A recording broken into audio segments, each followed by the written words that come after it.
Assalamualaikum warahmatullahi wabarakatuh. Kami dari kelompok 4 kelas biologi 1 akan menampilkan video kami yang berjudul Ejaan. Sebelum itu, kami akan memperkenalkan diri kami masing-masing. Yang pertama yaitu saya sendiri. Saya bernama Sylvie Dunia sebagai pemateri pertama. Dan kedua yaitu teman saya yang bernama Dia Astuti Sitorus sebagai pemateri kedua. Dan yaitu Raja Ahmediani sebagai pemateri ketiga.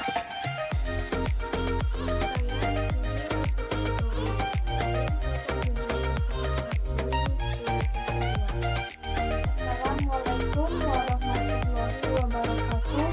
Saya Raja Ahmediani dari kelompok 4 kelas biologi 1.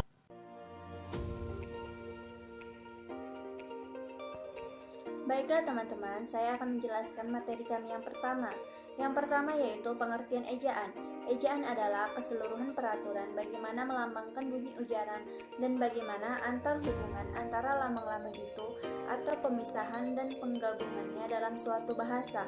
Secara teknis yang dimaksud ejaan adalah penulisan kata, penulisan huruf, penulisan unsur serapan, dan pemakaian tanda baca. Yang kedua yaitu perkembangan ejaan. Ejaan yang pertama dinamakan ejaan Van Ovigezen. Ejaan ini merupakan ejaan bahasa Melayu dengan huruf Latin. Ejaan tersebut ditetapkan pada tahun 1901. Kedua dinamakan ejaan Swandi yang diresmikan pada tanggal 19 Maret 1947 untuk menggantikan ejaan Van Ovigezen. Ejaan ini dikenal dengan julukan sebagai ejaan Republik.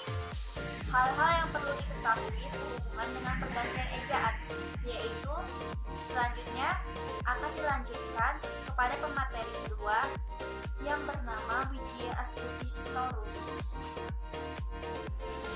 Saya, Widya Astuti Sitorus, NIM 0704-2010-02, akan melanjutkan materi dari teman saya, Sylvie Dunia mengenai ejaan Swandi.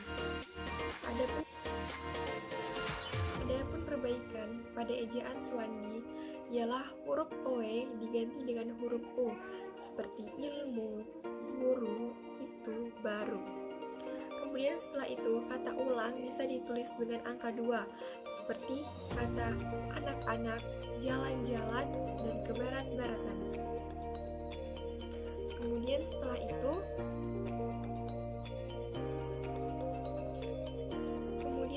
itu, awalan di dan kata depan di, kedua-duanya ditulis serangkai dengan kata yang mengikutinya, seperti kata di depan.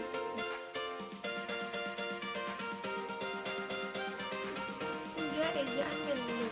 Ejaan Melindo adalah ejaan Melayu Indonesia. Ejaan ini dikenal pada akhir tahun 1959 dan batal diresmikan karena adanya faktor politik di kala itu.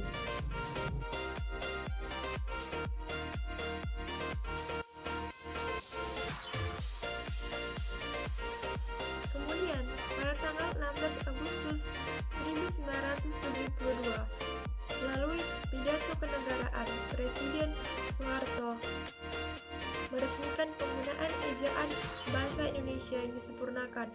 Peresmian itu berdasarkan keputusan Presiden nomor 57 tahun 1972.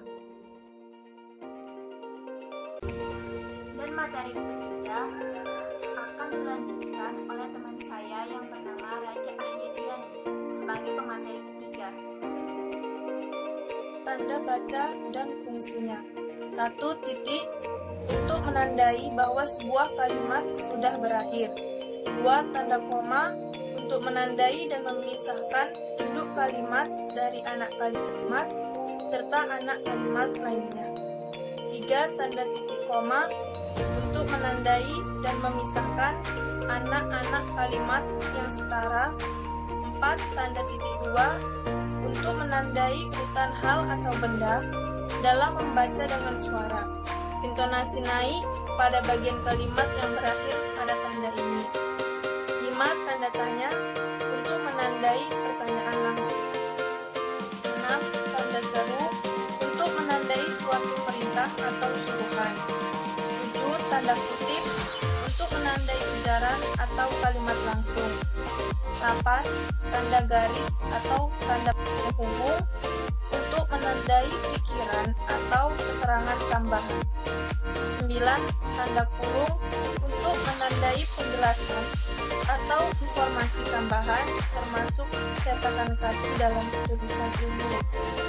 10. Tanda titik-titik untuk menandai ujaran atau pernyataan yang terputus yang biasanya karena keraguan.